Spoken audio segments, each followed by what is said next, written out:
Greetings, everyone. Joseph Kursky here with you to talk about how to spot fake news and implications for GIS practitioners.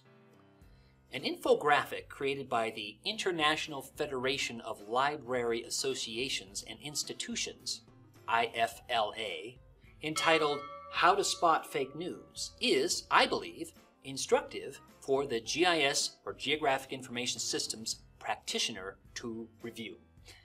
The IFLA gave permission to others to share their infographic, which I have done here. Why might this be helpful for the GIS community?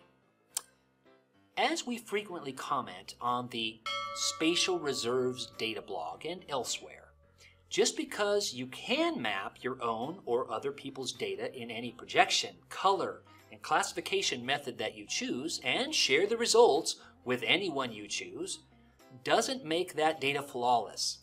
Maps are powerful, incredibly powerful sources of information, and they need to be treated with respect.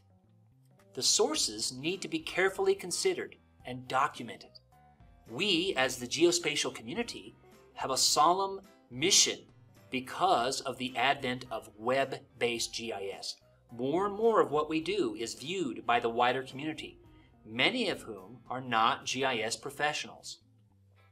Thus, consider the source, check the author, and check the data, and the date and time that the data was created.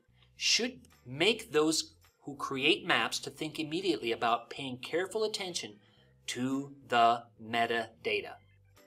But because your map user is likely not to check a metadata file, let's be honest, oftentimes they're not checked, is there something you can place on your map so that the data user is at least aware of some of the data sources and can link to further information?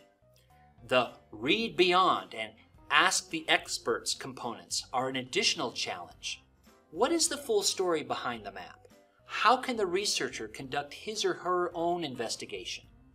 And with so many maps as eye candy these days, such as the most popular search word in every state, or the food in every country, the "is it a joke" component is more relevant than ever.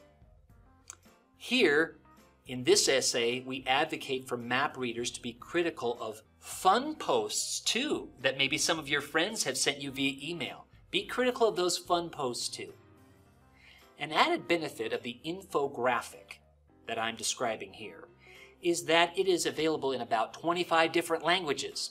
And in keeping with the theme of knowing your data, even with the infographic we are discussing here, I encourage you to read the text that IFLA used to create the document on factcheck.org here.